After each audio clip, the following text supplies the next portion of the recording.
भागवत जी की ये महिमा है कि मानवों की तो कौन कहे, भागवत कथा प्रेतों को भी मुक्त कर देती है, उन्हें भी मोक्ष प्रदान करती है।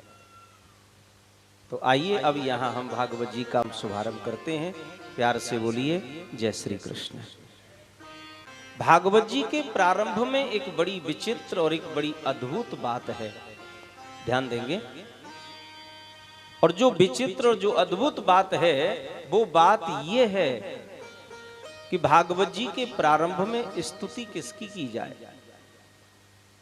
महर्षि वेदव्यास जी ने अपने मन में ये विचार किया कि मैं भागवत कथा प्रारंभ कर रहा हूं, तो कथा के प्रारंभ से पूर्व मैं प्रणाम किसको करूं, वंदन किसका करूं।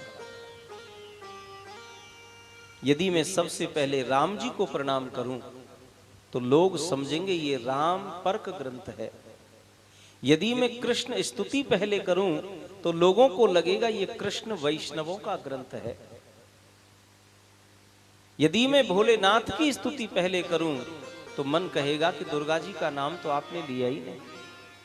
दुर्गा जी की भी स्तुति करूं तो मन कहेगा कि हनुमान जी तो आपने छोड़ ही दिए।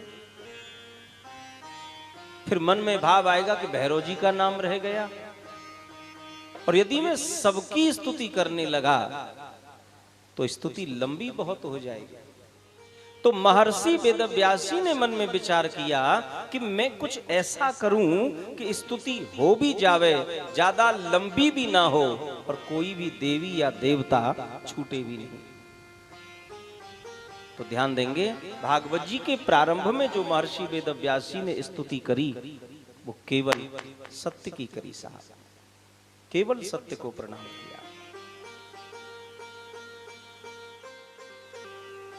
जन्माद्यस्य यतोऽन्वयादितरत चार्थेषु विज्ञस्वरा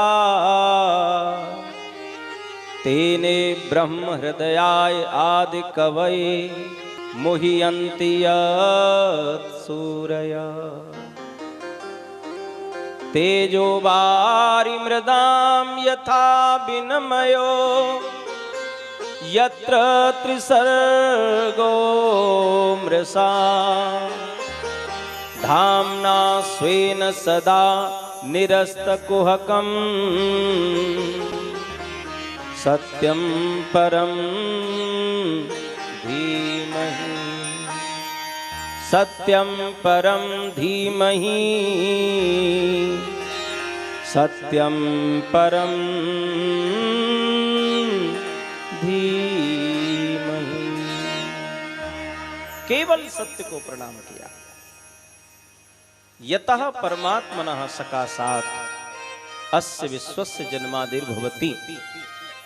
जिन परमात्मा की इच्छा मात्र से, ध्यान दीजिए, ये पूरी दुनिया बनती है, पालित होती है और लय हो जाती है। जो साक्षात स्वराट है, स्वयनैव राजते इति स्वराट, माया और माया के कार्यों से जो सर्वथा परे है, संसार में रहकर भी जो संसार से अलग है और अलग रहते हुए भी जो संसार में सर्वत्र विद्यमान है, ऐसे उस परम सत्य को मैं बार बार प्रणाम करता हूं। तो मैंने केवल सत्य की वंदना की गई महाराज, केवल सत्य को प्रणाम किया। शायद महर्षि वेदव्यास जी हम सबको ये बताना चाहते हैं कि सत्य ही नारायण है और नारायण ही सत्य है। सत्य में और नारायण में तनिक भी अंतर नहीं है साहब। नारायण सत्य और सत्य नारायण। इसलिए हम सबको ये अपनाना चाहिए। हमारे सबके जीवन का ये लक्ष्य बनना चाहिए कि जीवन में जितना हो सकेगा हम सत्य ज्यादा बोलेंगे, हम सत्य बोलने की आदत डालेंगे। मंदिर आप दिन में 2 बार जाते हैं, सुबह शाम, अच्छी बात है। हम कहते हैं 2 बार नहीं, आप 4 बार जाइए। 4 बार नहीं, आप 1000 बार जाइए। 1000 बार नहीं, मंदिर आप बार बार जाइए, परंतु मंदिर जाने से पूर्व अपने मन में एक बात जरूर बिठा करके जाइए कि मंदिर जाना मेरा सफल तभी होगा जब मैं सत्य बोलने का संकल्प ले लूंगा। भगवान हमारी प्रार्थना को स्वीकार करेंगे ही तब जब हम सत्य बोलते होंगे। सत्य बोलना धर्म का रूप है साहब। धर्म न दूसर सत्य समाना, आगम निगम पुराण बखाना। सत्य से ऊंचा कोई धर्म होता ही नहीं है, और नहीं असत्यात् परो धर्म। असत्य से बढ़कर के कोई अधर्म नहीं सज्जनों, और सत्य से ऊंचा कोई धर्म नहीं। हम अपने घरों में सत्यनारायण की कथा कराते हैं, नया घर बनवाते हैं तो सत्यनारायण की कथा, बेटी बेटे का विवाह करते हैं तो सत्यनारायण की कथा, अथवा कोई भी ऐसा शुभ कर्म करते तो सत्यनारायण की कथा तो सभी कराते ही हैं।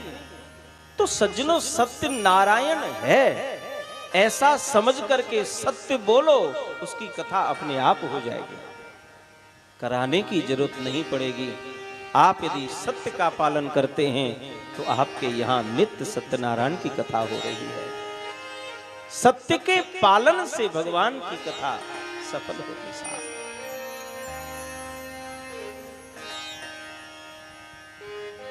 सत्य से ऊंचा कोई धर्म नहीं। एक और बात, हमारे यहाँ इन छोटे छोटे बालकों को, नन्हे नन्हे बच्चों को भगवान का रूप मानते हैं।